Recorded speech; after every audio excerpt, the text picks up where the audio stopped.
வணக்கம் நேயர்களே, இன்றைய பதிவில் நம்ம என்ன பார்க்க போகிறோம் பார்த்தீங்கன்னா, மாரடைப்பு திடீரென வருவதில்லை, உடல் முன்பே கொடுக்கும் எச்சரிக்கை சிக்னல்களை பற்றி தான் பார்க்க போகிறோம். எதனால் மாரடைப்பு வருது, திடீர் எதுக்கு மாரடைப்பு வருது அப்படிங்கிறத பற்றி தான், அதை தடுக்கும் வழிமுறைகளை பற்றி தான் நம்ம பார்க்க போகிறோம். இந்த தகவல் உங்களுக்கு பயனுள்ளதாக இருக்கும். ஸோ வீடியோவை ஸ்கிப் பண்ணாமல் பாருங்கள். இன்றைய காலத்தில் அவருக்கு எந்த நோயும் இல்லை, திடீரென்று மாரடைப்பு வந்து இறந்து விட்டார் என்ற செய்தி நாம் அடிக்கடி கேட்கிறோம். இதை கேட்டவுடன் அனைவரின் மனதிலும் ஒரு கேள்வி எழுகிறது. நேற்றைய தினம் பார்த்தீங்கன்னா, திரையுலகில் கூட பாக்யராஜ் சார் அவர்கள் வந்து மாரடைப்பு காரணமாக இறந்து விட்டார் என்று தகவல் ஒன்று வெளியாகி திரையுலகில் பெரும் அதிர்ச்சியை ஏற்படுத்தியுள்ளது. அது எதனால் வருகிறது, திடீரென வருவதற்கு காரணம் என்ன, அதை பற்றி தான் இந்த பதிவில் நம்ம பார்க்க போகிறோம்.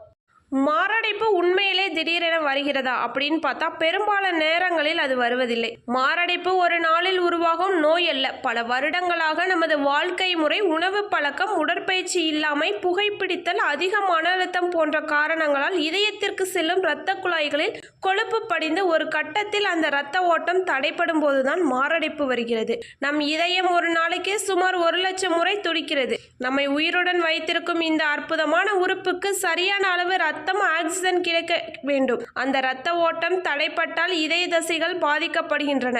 அதுதான் மாரடைப்பு. ஆனால் முக்கிய விஷயம் என்னவென்னு பார்த்தீங்கன்னா, பலருக்கு மாரடைப்புக்கு முன்பே சில எச்சரிக்கை அறிகுறிகள் இருக்கும். அவற்றை நாம் சாதாரணமாக எடுத்துக்கொள்வதுதான் ஆபத்தை அதிகரித்து கொடுக்கிறது.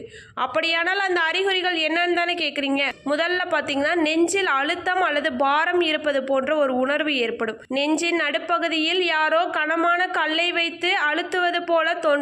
சிலருக்கு இது சில நிமிடங்கள் மட்டுமே இருக்கும், சிலருக்கு விட்டு விட்டு வரலாம். அடுத்தபடியா பார்த்தீங்கன்னா, வலது இடது கை, தோள், கழுத்து, தாடை அல்லது முதுகு வரை பரவலாம். அனைவருக்குமே ஒரே மாதிரி அறிகுறிகள் இருக்காது. குறிப்பாக பெண்கள், முதியவர்கள் மற்றும் சர்க்கரை நோயாளிகள் அறிகுறிகள் வித்தியாசமாக இருக்கும். மூச்சு திணறல் கூட ஏற்பட வாய்ப்புள்ளது.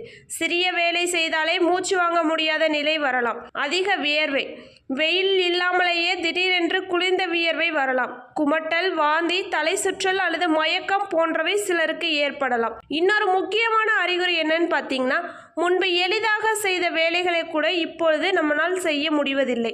மிகவும் சோர்வு ஏற்படும். இது குறிப்பாக பெண்களுக்கு மாரடைப்புக்கு முன் காணப்படும் அறிகுறிகளில் ஒன்றாக கருதப்படுகிறது. ஆனால் நினைவில் வைத்துக் கொள்ளுங்கள், இந்த அறிகுறிகள் இருந்தாலே கண்டிப்பாக மாரடைப்பு என்று அர்த்தமில்லை. அதே போல அறிகுறிகள் லேசாக இருப்பதால் அலட்சியப்படுத்தவும் கூடாது. நெஞ்சுவலி 5 முதல் 10 நிமிடங்களுக்கு மேல் நீடித்தால் அல்லது மீண்டும் மீண்டும் வந்தால் உடனடியாக அருகிலுள்ள மருத்துவமனைக்கு செல்ல வேண்டும். தாமதம் உயிருக்கு ஆபத்தை அதிகரிக்கலாம். இப்போது முக்கியமான கேள்வி, யாருக்கெல்லாம் மாரடைப்பு வருவதற்கான வாய்ப்பு அதிகம் இருக்கிறது என்று கேட்டால், புகைப்பிடிப்பவர்கள், அதிக இரத்த அழுத்தம் உள்ளவர்கள், சர்க்கரை நோய் உள்ளவர்கள், அதிக கொலஸ்ட்ரால் உள்ளவர்கள், உடல் பருமன் அதிகம் உள்ளவர்கள், உடற்பயிற்சி செய்யாதவர்கள், அடிக்கடி மன அழுத்தத்தில் இருப்பவர்கள், குடும்பத்தில் ஏற்கனவே இதய நோய் வரலாறு இருப்பவர்கள், இவர்களுக்கு ஆபத்து அதிகமாக இருக்கும். ஆனால் இன்று இளம் வயதினருக்கு மாரடைப்பு அதிகரித்து வருகிறது. ஏன் தெரியுமா? காரணம், இரவு நேரம் வரை தூங்காமல் இருப்பது, துரித உணவுகளை அதிகமாக சாப்பிடுவது, குளிர்பானங்களை அடிக்கடி குடிப்பது, அதிக மன அழுத்தம், உடற்பயிற்சி இல்லாமை, புகைப்பிடித்தல் மற்றும் மது அருந்துதல், இவை அனைத்துமே சேர்ந்து இதயத்தை மெதுவாக பாதிக்கின்றன. அப்படியானால் மாரடைப்பை எப்படி தவிர்க்கலாம் என்று கேட்டீங்கன்னா, தினமும் குறைந்த 30 நிமிடங்கள் நடைப்பயிற்சி செய்ய வேண்டும். உடற்பயிற்சி இதயத்தை வலிமையாக்கும். இரண்டாவதாக, காய்கறிகள், பழங்கள், முழு தானியங்கள் போன்ற ஆரோக்கியமான உணவுகளை நம் உணவில் அதிகமாக எடுத்துக்கொள்ள வேண்டும். எண்ணெயில் பொரித்த உணவுகள், அதிக சர்க்கரை மற்றும் அதிக உப்பு உள்ள உணவுகளை குறைத்துக் கொள்ளுங்கள். மூன்றாவதாக, புகைப்பிடித்தலை முற்றிலும் நிறுத்த வேண்டும். புகைப்பிடிப்பதை நிறுத்திய பிறகு இதய நோய் அபாயம் படிப்படியாக குறைய தொடங்கிவிடும். நான்காவதாக, இரத்த அழுத்தம், சர்க்கரை மற்றும் கொலஸ்ட்ராலை அடிக்கடி பரிசோதியுங்கள். இவை கட்டுப்பாட்டில் இருந்தால் மாரடைப்பு அபாயம் குறையும். ஐந்தாவதாக, ஒரு நாளைக்கு 7 முதல் 8 மணி நேரம் நல்ல தூக்கம் அவசியம். தூக்கம் குறைவு இதய ஆரோக்கியத்தை பாதிக்கக்கூடும். ஆறாவதா பார்த்தீங்கன்னா, மன அழுத்தத்தை குறைக்க முயற்சி செய்யுங்கள். தியானம், யோகா, நடைபயிற்சி அல்லது உங்களுக்கு பிடித்த செயல்களில் ஈடுபடுவது உதவியாக இருக்கும். இறுதியாக, ஒரு முக்கியமான விஷயம் என்னவென்று பார்த்தால், சிலர் நெஞ்சு வலித்தாலும் கேஸ் பிரச்சனை இருக்கும், கொஞ்ச நேரத்தில் சரியாகிவிடும் என்று வீட்டிலேயே காத்திருப்பார்கள்.